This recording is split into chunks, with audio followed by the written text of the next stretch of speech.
Welcome back to the Formula One Espresso News podcast, brought to you by Coffee Corner Motorsport 4 Beans.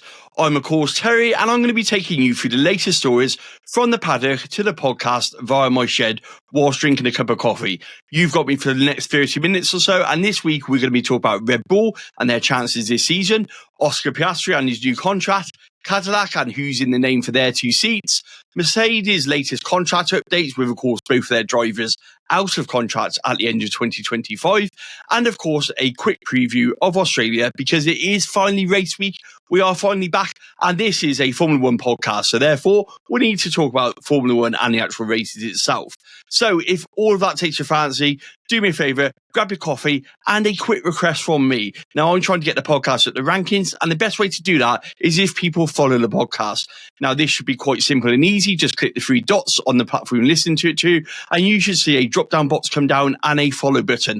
This will also let you know when the latest podcast drop because it will send you a notification so you can keep up to date with the latest from the world of Formula One. If you're watching on YouTube, there should be a subscribe button coming up on the screen or below the podcast so you can get all of the latest from the world of Formula One straight to your YouTube channel as well. Now that's all of my begging out of the way, let's get on to the real news, which is, of course, the Formula One Espresso News, Coffee Corner Motorsport, 4 Beans of Podcast. I'm Terry, 30 minutes, let's go.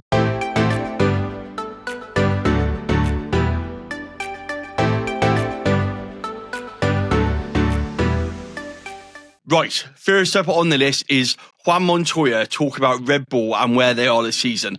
Lots and lots of talk about Red Bull. Are they underperforming? Have they got a problem with their car? Are they sandbagging? There is a multitude of unknown questions heading into Australia this weekend, and it's a little bit exciting, I'm not going to lie. So Juan Montoya basically come out this week and he said that he feels that Red Bull are going to be the fourth fastest car, but with Max in the car, they're always in the frame, but he feels they're potentially hiding.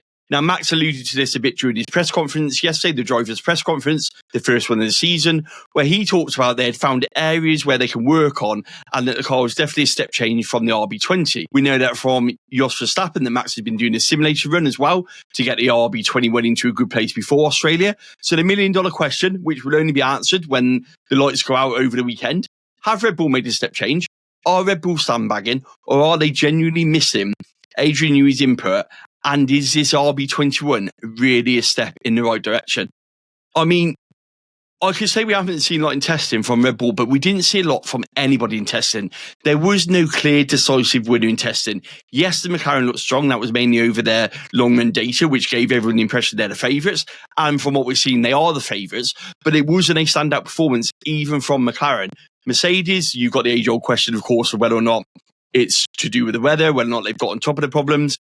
Then, of course, you've got Ferrari, who didn't do that many quick runs because that problem they had. But they've also talked about how, the new Ferrari is in a good frame, how it's better for Lewis's driving style, how, Charles Leclerc has talked about how Lewis has, hit the ground running with the team and how they feel the car's got, really good potential in it. So we don't really know on that one.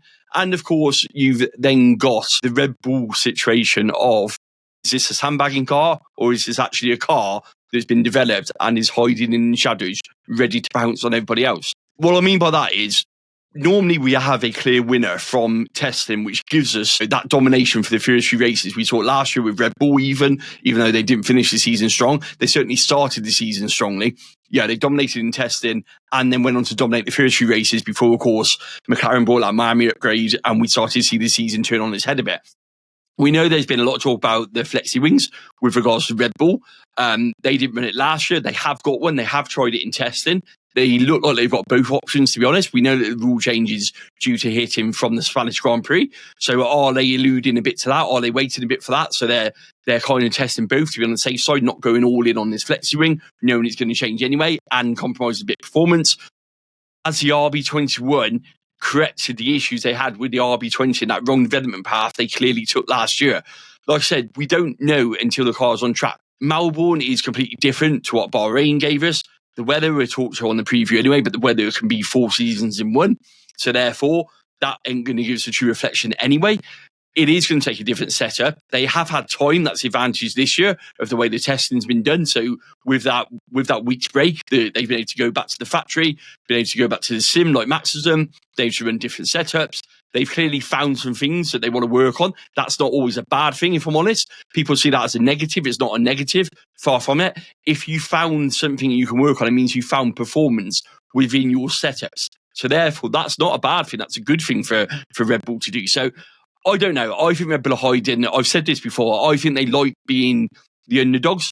I think it suits them. Christian's always talked about it's harder when you're, being hunted than being the hunter as such. He talked about it on Drive to Survive quite a lot, where when you're at the top, it's actually a lot harder to maintain that position than when you're in the chasing pack and there's almost a degree of low expectation.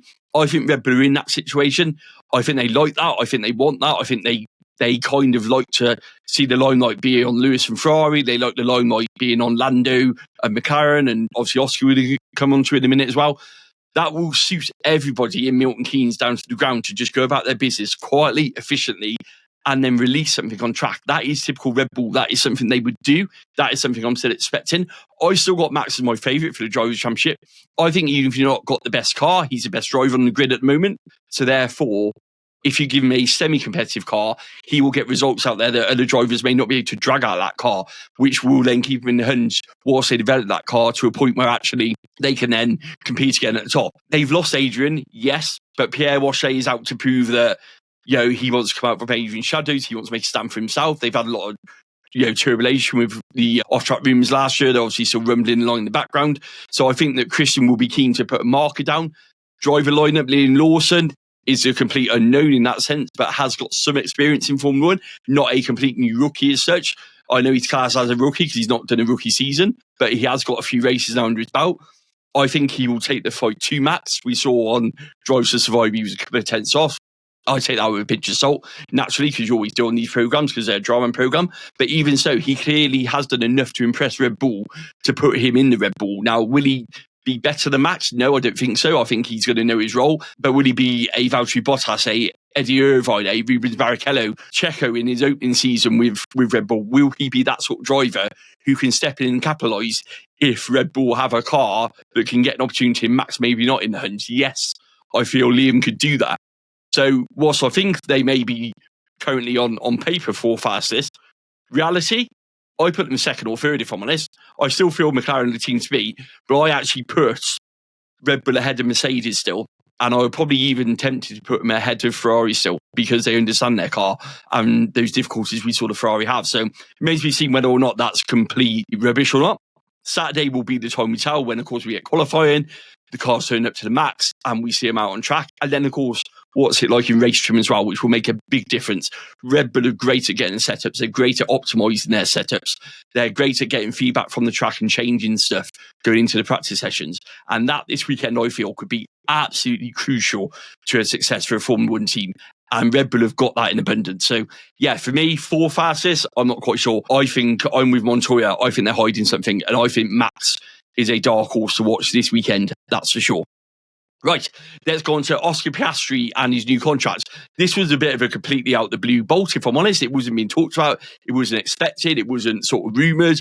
Oscar was in a contract until 2026 anyway, so there was no rush on this. Interestingly, it's come on the back of the comments we saw Christian Horner in Drive to Survive, where he was asked which McLaren driver, and he said without hesitation he would pick Oscar. So Oscar's new contract, said to be 20 million. We haven't got these official, by the way. These are still all being reported as the latest rumours, but they look quite accurate. So 20 million contract through to around 2028, at least, is what it's saying. This is an extension to his current contract. That's why they're saying 2028. It's being badged as the multi-year contract we're hearing about. We keep seeing this a lot in Formula One recently. No sort of real news as to how long the contracts are, but we're being told 2028. It's a really bold move by McLaren to secure both drivers. It's a really bold move by Oscar Piastri and, of course, Mark Webber, his manager, to actually tie himself into McLaren. I thought that Oscar might test the market, if I'm honest. And the reason behind that is he clearly wasn't happy about being a number 2 driver last year once Lando obviously was in lead in papaya rules and all of that. He was made to play team orders. Oscar's not a number 2 driver, far from it. 20 million isn't a number 2 driver contract, let's be honest about it. It fits with what McLaren are saying, where they've got 2 number 1 drivers. I just thought that Oscar may want to see how this season progresses, see how the car is, see how the new regulations even kick in, see if there seems to be a Lando Norris favouritism before committing to such a long-term contract. We know the top teams have got options out there around 2026 when his contract was expiring, so it seems a very early lock-in for Oscar Piastri. McLaren would be delighted to lock him in early, don't get me wrong. Zak Brown, absolutely fundamentally great job at locking both his drivers in. But I feel for Oscar, is this a bit premature? Is this something he could have waited and, like I say, test that market a bit to see who was out there, see what the car's like once the regulation changes, see how this season goes in terms of, papaya rules, and actually has he got a true number one status? His onus is to be ahead of Lando, so he gets that number one status. That's up to him to do at the start of the season.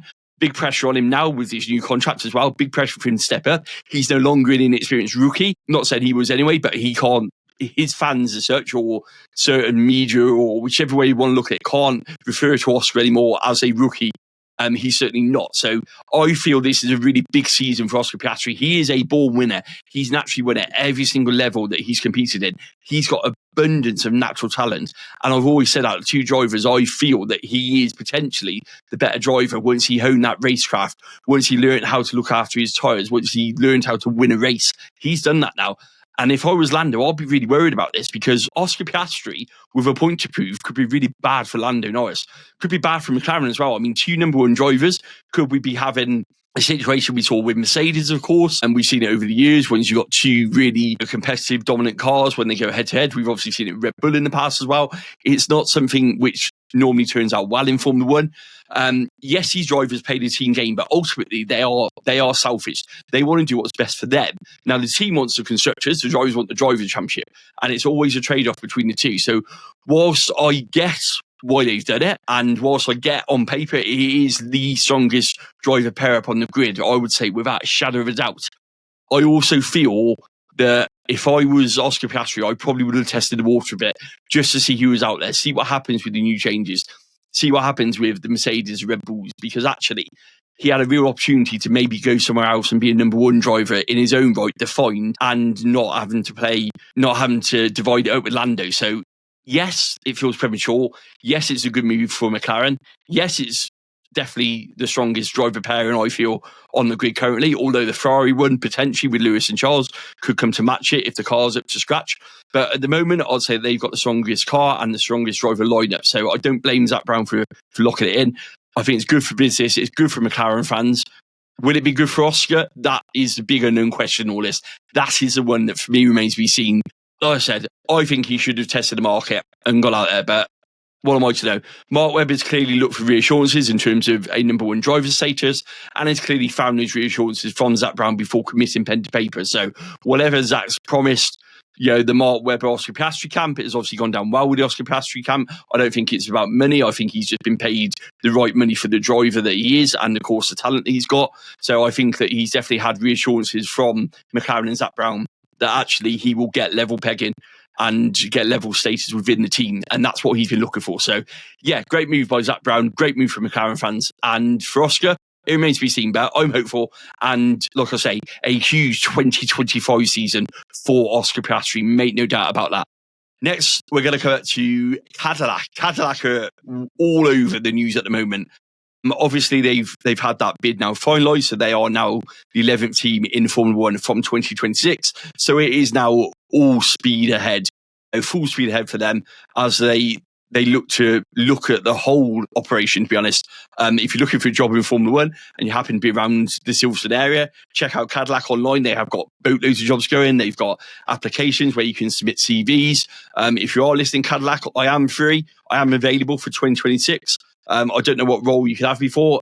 Certainly wouldn't be a driver, but if you need some help with something, or you want to give me a break from the shed, get in contact. I'm sure we can work something out. But on a serious note, biggest question, of course, who's going to be their two named drivers? Now, Colton Herta has been the one which has been muted about the most, the one which seems to be the obvious. He's got the ties with the TWG Global, who, of course, are the main ownership rights through the Andretti partnership that he's had for a long time. He's almost got enough super license points. I believe if he finishes fourth or above in IndyCar, he will get enough points. coupled with a few test runs, there will be something they can sort out in terms of getting him in a car and getting him some test run action to get those necessary super license points, I feel. So I think that it's not a license issue for 𝐿𝐼𝐒. Cadillac is saying that it may not be an American, but I feel they will want an American. It seems to be the way their branding's gone, the way they've talked about it for a while.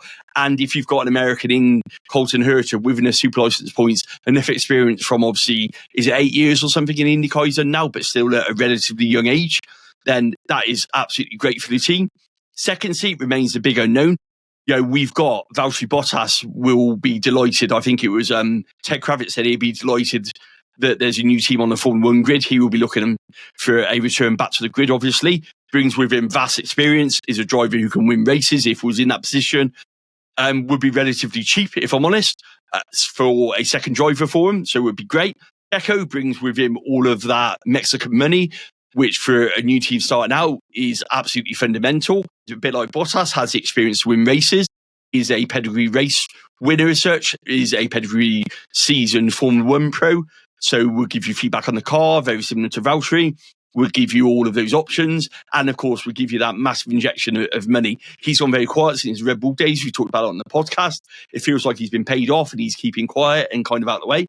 But I will not rule out Checo at all, especially with the level of sponsorship he brings, especially for a new team in Formula One who would be looking for an experienced driver to go alongside someone like 𝐿𝐼𝐒. So don't rule Checo out just yet at all. Then, of course, we got Zhou. Lots to talk about Zhou being an outside bet. Now, this fits on a number of levels. So Ferrari are obviously going to be supplying the Cadillac engines until General Motors get an engine by the end of the decade. Ferrari have named Zhou as a reserve driver for this season. And of course, Zhou brings with him, like Checo, a big injection of money through the Chinese sponsorship that he obviously brings with him. So that feels like, it feels like an issue where it could actually bring Zhou into play, even though he's not the most experienced in terms of putting him up against Bottas and putting him up against Checo. He does bring that injection of cash and will keep Ferrari happy in terms of your engine supply happy. We've seen this in the past with obviously Ferrari and Haas. Ollie Behrman's currently there, as we know. They've now lost that with that 𝐄𝐍𝐉𝐻𝐾 racing partnership that Haas have got, so they kind of haven't got that anymore. Ferrari are looking for an avenue for their reserve stroke junior drivers, and this deal with Cadillac could be that avenue for them. Like I say, especially with a new team coming into Formula One, especially with them starting from the off. So those are the real names I feel in favour. I do feel that 𝐿𝐼𝐒 at the moment feels a bit like a dead cert. In terms of the other role, I believe they could go anyway whatsoever with that.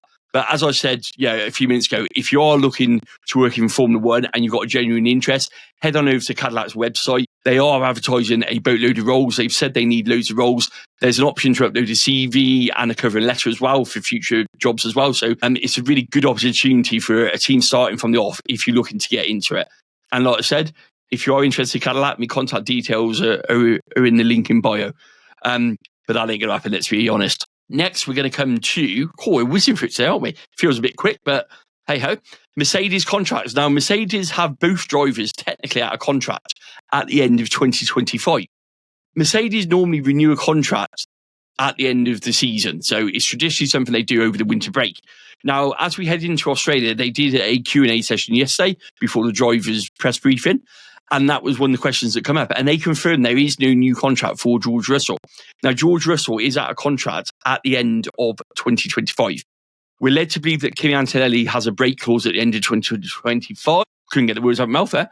Obviously, designed to see how he does this season. And of course, we know they've got Valtteri Bottas waiting in the wings should they need a replacement for one of those two drivers. Now, in terms of the driver lineup and what it's looking like, Max Verstappen will not be signing for Mercedes for 2026, I do not believe. This is backed up by the comments that Jos Verstappen made to Dutch media, where he said that it doesn't look like it's an option and that they're talking rubbish. This also fits with Max himself, who said that he won't be going anywhere until the end of 2026. I believe he's willing to give the Red Bull and Ford engine a season to see how they get on. We know that they've got the change of the engine regulations. We know that Max is very loyal to Red Bull, and we know that he's got his contract till 2028. So for me, this makes the most sense that Max is just seeing how the season goes. I've said this many times, I'll continue to say this. There are only two places where Max Verstappen could go in Formula One if he left Red Bull, and they are Mercedes and, of course, Aston Martin.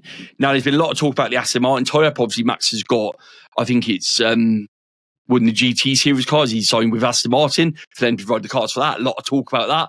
Obviously, they got Adrian Newey, who Max has got a huge admiration for, huge respect for, enjoyed working with him. Then, of course, there's a Honda deal, which Max has enjoyed his most successful time ever as part of the Honda partnership with Red Bull. Of course, will be at Aston Martin for 2026.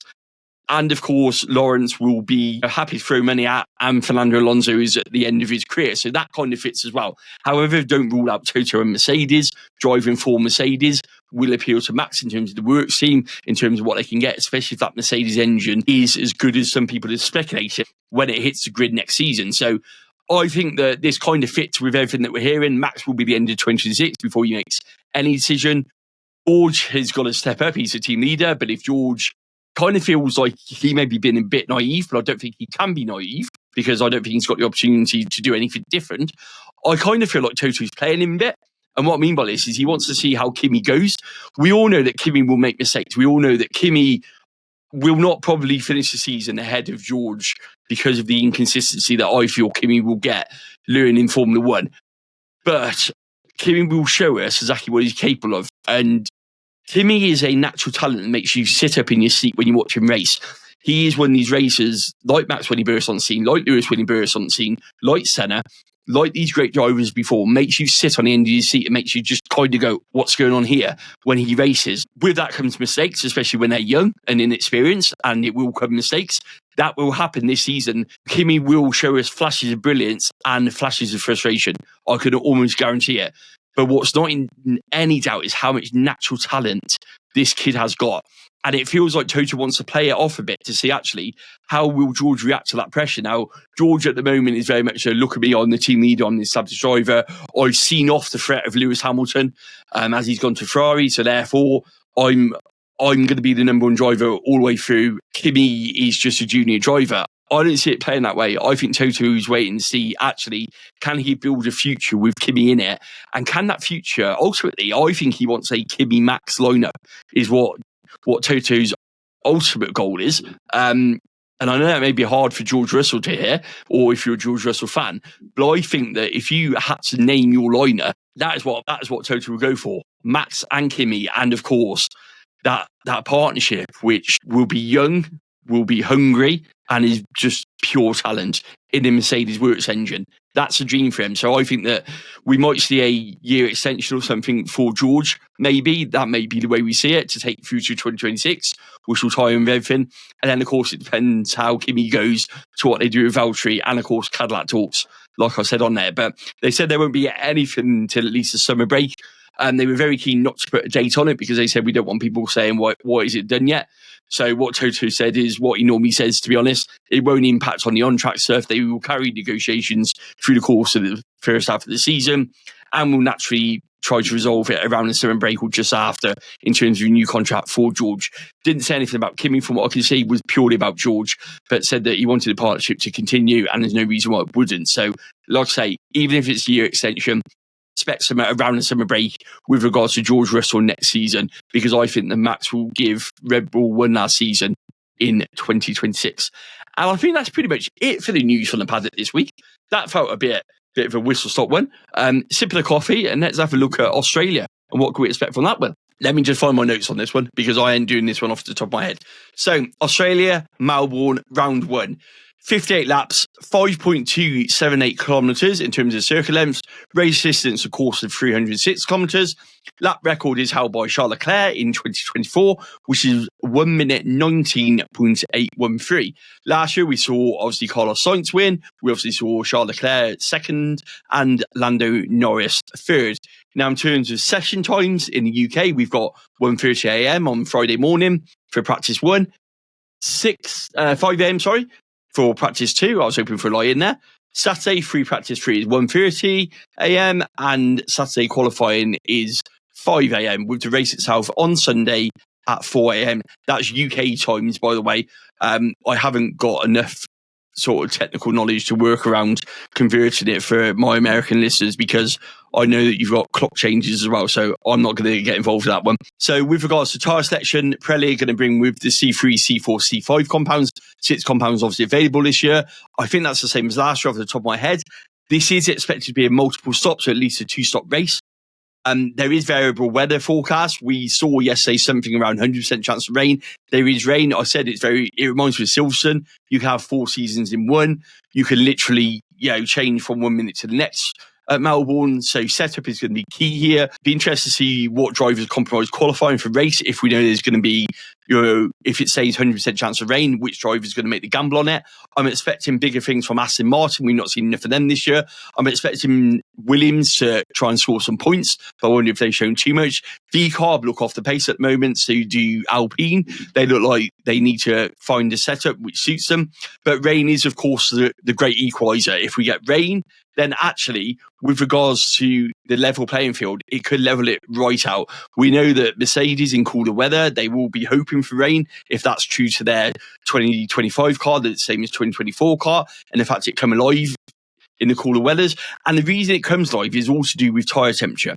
So if you can get it's all to do with the grip. The more you get the tyre temperatures up to speed and the quicker you get them up to speed, the better the grip will be, the faster your car will go. It is as simple as that. Now, what Mercedes had last year, they had the ability to get their tyres into a window very quickly, but then they overheated and lost performance quicker than all their competitors. Hence why you saw them be quick at the start and then completely fall off a cliff at the end of it. So they're hoping that the change they made to their car will actually make a difference on that one. Now, in terms of the tech changes, as of recording this podcast, I've not seen them yet. Now, tech changes will be out as normal. So Tech Corner is coming back to Fanamp this season. So as soon as the tech change is out, I'll write it up. I will stick a link on all the social medias, which is, of course, at Coffee Corner Motorsport. So make sure you follow him for the latest news and also things like the tech. And of course, we're going to be bringing Fantasy Formula back as well over on Fanamp as well for all of the Formula One Fantasy. We've got a featured league on that one, and we've got the preview show and the deadline streams. Now, I'm not going to do the preview shows. I might drop in the odd one, but I am doing the deadline streams with Adam and our new host Zach as well. So make sure you check all those out. So lots going on as we head into this season. Obviously, opening round, I still feel Max is going to win. I'm going to go for Max, Oscar and Charles as my top 3 prediction. Let me know yours in the comment. Don't let me know after you watch the race, because that'd be the whole, a complete waste of time. So I don't want to see people on Monday morning dropping in, I think such and such a win, and this is my podium, trying to look clever on that one. Let's play the game bit here. You need to drop the comments in terms of your top 3 if you're listening to the podcast before Sunday, not afterwards. It don't work that way. And another feature of the podcast before we wrap up everything is I wanted to open up a question and answer session. Now, I do a TikTok live on a Tuesday night. It's really popular. People enjoy it. I enjoy doing it, where people just drop in and ask questions. And what I want to do is people call it mailbag. I'm not quite sure the right way to do it, but I want to do questions on a podcast. So if you are listening to the podcast and you have got a Formula One related question that you'd like an answer to, get in contact with me. Either drop me a message, drop it in the comments, send me an email. Whichever format you want to do it in, put your name on it or what name you want read out. And what I'll do on next week's podcast on the Formula One Espresso News is I'll read out any ones that I get and try and answer them for you as well. So if there's something you want to know, if there's a rule you want a bit more clarity on, is there just an opinion on something, drop it in the comments, drop it into a message, send it over, and on the next week's podcast, providing we've got some, of course. If we haven't got any, then I won't read any out. But if we have got some, then I'll read them out and answer them on the podcast. So, I just thought it would be a nice way to encourage you, the listener, to be a part of the podcast, because ultimately that's what I do it for. That's why I bring these podcasts to you. The weekly episode has been hugely successful. So a massive thank you from me to all of those who have downloaded or listened to Formula One Espresso News since we went weekly. It is a lot more challenging to get you a weekly podcast, but I feel like the format's good. Again, any feedback on that, I really appreciate, because doing a weekly podcast is a new thing for me.